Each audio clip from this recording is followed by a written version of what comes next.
नमस्ते दोस्तों, genius learning institute जो आपके घर की पढ़ाई आपके घर पे आके करवा के लेती है, उसकी ओर से मैं आप सभी का स्वागत करता हूं। दोस्तों, जिन्होंने अभी तक हमारे चैनल को सब्सक्राइब नहीं किया है, प्लीज़ वो सब्सक्राइब करें और जिन्होंने किया है उनका मनपूर्वक धन्यवाद। तो आज की इस वीडियो में हम देखेंगे शब्द और शब्द के भेद। इसके पहले का जो हमने वीडियो बनाया था उसके अंदर हमने अव्यय और अव्यय के भेद देखे थे दोस्तों, और इस वीडियो में हम देखेंगे शब्द और शब्द के भेद। बहुत ही इजी है, कोई भी डिफिकल्ट नहीं है। तो चलो देखते हैं शब्द और शब्द के भेद।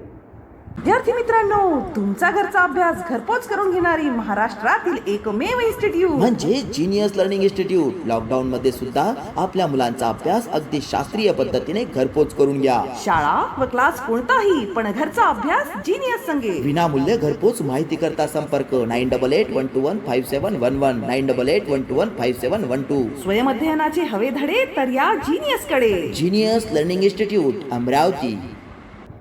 तो दोस्तों, पहले हमें ये जानना है कि शब्द यानी क्या होता है। जैसे एग्जाम्पल के तौर पे मैं लेता हूँ, जैसे एग्जाम्पल के तौर पे यथा हम एग्जाम्पल लेंगे, जैसे क प्लस म प्लस ल, तो उस ये शब्द बन गया क म ल। तो हमें ये देखना है कि ये जो वर्ण है, ये तीनों वर्ण मिला के ये एक शब्द बना है। तो ये शब्द जो बना है, दूसरा मैं एक शब्द बनाता हूँ वर्ण लेके ही, ल म प्लस क, तो ये बन गया ल म क। ये दोनों भी शब्द है, लेकिन पहला जो है इसको हम शब्द बोलेंगे जिससे अर्थ प्रतीत होता है, लेकिन दूसरे शब्द से कोई भी अर्थ प्रतीत नहीं होता। तो दोस्तों, हमें ये देखना है कि अर्थपूर्ण वर्णों की जो रचना है, अर्थपूर्ण वर्णों की जो रचना है उसको ही शब्द कहा जाता है, जिसके अंदर अर्थपूर्ण रचना हो। तो ये हमें ध्यान देना है। तो अभी इसके बाद हम देखेंगे दोस्तों शब्द के भेद। हिंदी के अंदर शब्द के भेद जो है वो 4 प्रकार के माने गए हैं। भेद का मतलब होता है प्रकार, तो उसके 4 प्रकार हिंदी के अंदर माने गए हैं। पहला जो प्रकार है दोस्तों, जिसको बोलेंगे हम संज्ञा, संज्ञा। दूसरा प्रकार जिसको हम बोलेंगे सर्वनाम। तीसरा प्रकार जो माना गया है वो है विशेषण, और चौथा प्रकार जो माना गया है दोस्तों उसको हम बोलेंगे क्रिया। यानी हिंदी व्याकरण के अंदर शब्द भेद के ये 4 यानी भेद जो है वो 4 प्रकार के हैं, जिसको हम प्रकार भी बोलेंगे। ये प्रकार 4 प्रकार के, संज्ञा, सर्वनाम, विशेषण और क्रिया। बहुत ही इजी है, कोई डिफिकल्ट नहीं है। चलो हम उसको अच्छी तरह से समझ लेते हैं। तो पहला हम जानेंगे संज्ञा। संज्ञा का मतलब क्या होता है दोस्तों, ये हमें देखना है। संज्ञा का मतलब होता है कोई भी व्यक्ति हो, मनुष्य हो, प्राणी हो, उसका जो सभी का भाव हो, द्रव्य हो, उसका सभी का जो नाम है उसको संज्ञा कहा जाता है। तो दूसरी एक चीज ऐसी है कि संज्ञा के जो प्रकार है वो 5 प्रकार गिरते हैं। हिंदी के अंदर 5 प्रकार गिरते हैं। संज्ञा को हम नाम भी बोलेंगे, इंग्लिश में बोले तो नाउन बोल सकते हैं। तो दोस्तों, हम देखेंगे संज्ञा के यहाँ पे 5 प्रकार गिरते हैं। पहला प्रकार संज्ञा का आता है वो आता है व्यक्तिवाचक, व्यक्तिवाचक संज्ञा। दूसरा प्रकार हिंदी के अंदर आता है दोस्तों, वो आता है जातिवाचक, जातिवाचक संज्ञा कहते हैं। उसके बाद तीसरा प्रकार जो आता है वो आता है द्रव्यवाचक, द्रव्यवाचक संज्ञा। उसके बाद आता है चौथा प्रकार, वो आता है समूहवाचक, समूहवाचक संज्ञा। और उसके बाद आखिरी का जो प्रकार आता है उसको हम बोलेंगे भाववाचक। यानी संज्ञा के 5 प्रकार हिंदी के अंदर माने जाते हैं दोस्तों। तो इसको हम अच्छी तरह से समझ लेते हैं। तो पहला प्रकार हम देखेंगे व्यक्तिवाचक संज्ञा। तो व्यक्तिवाचक संज्ञा किसे कहते हैं कि जिस शब्द से किसी विशिष्ट व्यक्ति का ज्ञात होता है, किसी व्यक्ति का, उसके जैसे कि प्राणी का या कोई भी वस्तु का, विशिष्ट व्यक्ति का, प्राणी का या वस्तु का ज्ञात होता है, उसे व्यक्तिवाचक संज्ञा कहा जाता है। जैसे एग्जाम्पल के तौर पे हम लेंगे, एग्जाम्पल लेंगे, जैसे सूरज एक नाम है। उसके बाद हम लेंगे हिमालय, एक नाम है, यानी नाम तो है लेकिन संज्ञा तो है, लेकिन हम उसको व्यक्तिवाचक संज्ञा बोलेंगे क्योंकि विशिष्ट व्यक्ति को, प्राणी को, उस वस्तु को ही दी गई है। जैसे हम बोलेंगे गंगा, उसको ही दिया गया एक नाम है, विशिष्ट व्यक्ति को। आपका हमारा जो नाम है वो भी व्यक्तिवाचक संज्ञा के अंदर ही आता है। जैसे हम बोलेंगे अमरावती, ओके, ये भी एक व्यक्तिवाचक संज्ञा है। उसके बाद हम बोलेंगे मेरा नाम सुधीर, उसके बाद हम बोलेंगे राम, उसके बाद हम बोलेंगे सीता। दोस्तों जितने भी ये विशेष नाम है यानी जिस विशिष्ट व्यक्ति को दिए गए हैं उसे व्यक्तिवाचक संज्ञा कहा जाता है। व्यक्ति को, प्राणी को या वस्तु को जो भी नाम दिए गए हैं उसके नाम, उसको व्यक्तिवाचक संज्ञा कहा जाता है। बहुत ही ईजी है, कोई डिफिकल्ट नहीं है। दूसरा हम प्रकार देखेंगे संज्ञा का दोस्तों। दूसरा प्रकार वो देखेंगे जातिवाचक। जातिवाचक संज्ञा किसको हम बोलते हैं? जिस संज्ञा शब्द से पूरे जाति का बोध होता है, किसी एक व्यक्ति का नहीं तो पूरी जाति का बोध होता है, उसे जातिवाचक संज्ञा कहा जाता है, यानी संज्ञा यानी नाम कहा जाता है। जैसे एग्जांपल के तौर पे मैं आपको एक एग्जांपल देता हूं। जैसे पर्वत ये किसी एक व्यक्ति का नहीं है, पूरी जाति का बोध करता है। जैसे मनुष्य पूरी जाति, मनुष्य जाति का बोध करता है ये नाम, तो यहाँ पे उसको जातिवाचक संज्ञा बोलेंगे। ये तो संज्ञा ही है, नाम ही है, लेकिन जातिवाचक है। जैसे पर्वत है, मनुष्य है, उसके बाद घोड़ा उसकी पूरी जाति का बोध करता है। तो दोस्तों हमें ये देखना है जो पूरे उस जाति का बोध करते हैं, किसी एक व्यक्ति का नहीं, तो उसको जातिवाचक संज्ञा कहा जाता है। उसके बाद हम देखेंगे तीसरा, बहुत ही इजी है दोस्तों, कोई भी डिफिकल्ट नहीं है। तीसरा हम देखेंगे द्रव्यवाचक। द्रव्यवाचक संज्ञा किसको कहते हैं? जिस संज्ञा शब्द से द्रव्य का बोध होता है। द्रव्य यानी किसको बोलेंगे हम? लिक्विड को। जैसे एग्जांपल क्या पे लेंगे? एग्जांपल लेंगे यथा तेल है, तूफ है, घी है, पानी है।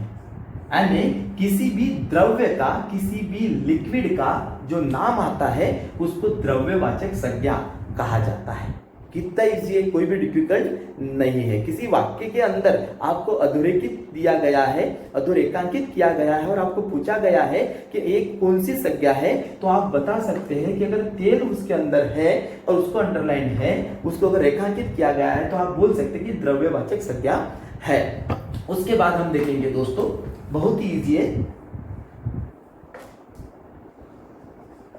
उसके बाद समूहवाचक। और इसको हम देखेंगे, देखो समूहवाचक संज्ञा किसको कहते हैं? जिस संज्ञा शब्द से पूरे समूह का बोध होता है।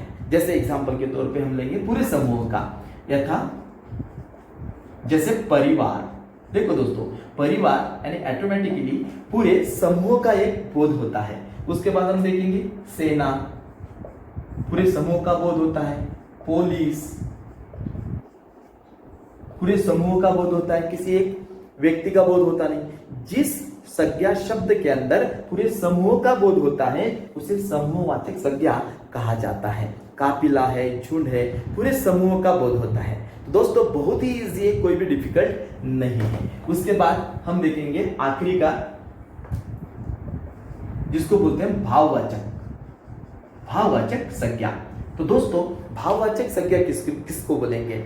जिस संज्ञा शब्द के अंदर किसी भी पदार्थ के भाव का, गुण दोष का, उसकी अवस्था का अगर भाव प्रतीत होता है तो उसको भाववाचक संज्ञा हम बोलेंगे। जैसे एग्जांपल के तौर पे हम लेंगे, देखो दोस्तों, यथा बुढ़ापा,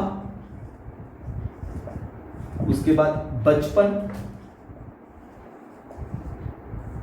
उसके बाद हम देखेंगे मिठास, ये भी होता है। किसी भी संज्ञा शब्द के अंदर अगर उसके भाव का, उसके गुण दोष का, उसके अवस्था का अगर प्रतीत होता है, हमें भाव प्रतीत होता है, तो उसको हम भाववाचक संज्ञा कहेंगे। बहुत ही इजी है, कोई भी डिफिकल्ट नहीं है। तो दोस्तों उसके बाद हम शब्द भेद का दूसरा प्रकार देखेंगे। पहला प्रकार हमने संज्ञा देखा, दूसरा प्रकार हम देखेंगे जिसको बोलते हैं सर्वनाम। सर्वनाम यानी क्या होता है? जो नाम होता है यानी संज्ञा होती है, संज्ञा के स्थान पर प्रयुक्त किया जाने वाला दूसरा जो है उसको सर्वनाम कहते हैं। यानी जिस जगह पे हम बार बार संज्ञा यूज नहीं कर सकते ना, नाम बार बार हम यूज नहीं करते, तो उसकी जगह पे हम सर्वनाम यूज करते हैं। जैसे एग्जांपल के तौर पे मैं आपको एग्जांपल देता हूं। यथा जैसे मैं, तुम, तू, यह, वह। तो ये देखो, ये हमने नाम यूज नहीं किए, संज्ञा यूज नहीं किया, तो उसकी जगह पे हम जो यूज करते हैं वाक्य के अंदर, जो वाक्य हमने जो शुरू में हमने उसका नाम यूज किया और नाम यूज करने के बाद हम वो नाम बार बार यूज नहीं करते, तो उसकी जगह पे उसी स्थान के ऊपर जो नाम है उस नाम के ऊपर संज्ञा के स्थान के ऊपर जो यूज किया जाता है, जो प्रयुक्त किया जाता है, उसको हम सर्वनाम कहते हैं दोस्तों। बहुत ही इजी है, कोई डिफिकल्ट नहीं है। उसके बाद हम तीसरा देखेंगे, उसको हम बोलेंगे विशेषण। अभी विशेषण ये शब्द का तीसरा भेद है। तो विशेषण किसको कहेंगे? तो दोस्तों नाम और सर्वनाम यानी संज्ञा और सर्वनाम का विशेषता बताने के लिए जो उपयुक्त किया जाता है, जो इस्तेमाल किया जाता है, उसको विशेषण कहते हैं। यानी संज्ञा और सर्वनाम का महत्व बढ़ाने के लिए, उसकी विशेषता बताने के लिए जो यूज किया जाता है उसे विशेषण कहते हैं। मैं एग्जांपल दूंगा। यथा एग्जांपल देखेंगे हम, अच्छा लड़का। अभी यहाँ पे हमें देखना है लड़का ये नाम हुआ, लेकिन अच्छा ये उसको विशेषण लगाया गया है। दूसरा हम देखेंगे लाल गुलाब। दोस्तों यहाँ पे देखो गुलाब ये नाम है, लेकिन उसकी विशेषता बढ़ाने के लिए उसको लाल ये विशेषण लगाया गया है। उसके बाद नई कलम, कलम ये नाम है और उसकी विशेषता बढ़ाने के लिए नई ये विशेषता उसको लगाई गई है। नई ये शब्द, ये संज्ञा उसको, शब्द उसको लगाया गया है, उसको विशेषण कहा जाता है। तो बहुत ही इजी है, कोई डिफिकल्ट नहीं है। उसके बाद हम चौथा देखेंगे दोस्तों, जिसको हम बोलेंगे क्रिया। तो ऐसे तो ये आपके पढ़ाई के अंदर, आपके एग्जाम के अंदर नहीं आने वाला, लेकिन उसका हमें पता होना इंपॉर्टेंट है, जरूरी है दोस्तों। तो क्रिया का मतलब क्या होता है? जिस संज्ञा शब्द से किसी क्रिया का बोध होता है, जिस क्रिया का बोध होता है। जैसे एग्जांपल के तौर पे यथा हम एग्जांपल लेंगे क्रिया का बोध, जैसे पढ़ना, लिखना, क्रिया का बोध होता है। देखना, देखना, खेलना। तो जिससे क्रिया का बोध होता है उसे क्रियावाचक कहते हैं, यानी क्रिया कहते हैं। तो संज्ञा जो भेद है शब्द के, उसके अंदर 4 भेद माने गए हैं। पहला जो भेद है दोस्तों हमने जो देखा वो है संज्ञा, दूसरा भेद हमने जो देखा वो है सर्वनाम, तीसरा भेद हमने जो देखा विशेषण, और चौथा है क्रिया। तो ये 4 भेद हमने हिंदी के देखे हैं। बहुत ही इजी है, कोई भी डिफिकल्ट नहीं है। ये 2 वीडियो है दोस्तों, एक बार 2 बार अच्छी तरीके से देखो, इसकी अच्छी तरीके से प्रैक्टिस करो, और आने वाले जो इसके बाद के जो ऑनलाइन टेस्ट होती है उसकी अच्छी तरह से दो, उसमें रिजल्ट लो। घर पे रहिए, अच्छी तरह से पढ़ाई करिए। मैं आपको बोलता हूँ घर पे रहने का संकल्प धरिए और घर की पढ़ाई घर में ही करिए। धन्यवाद।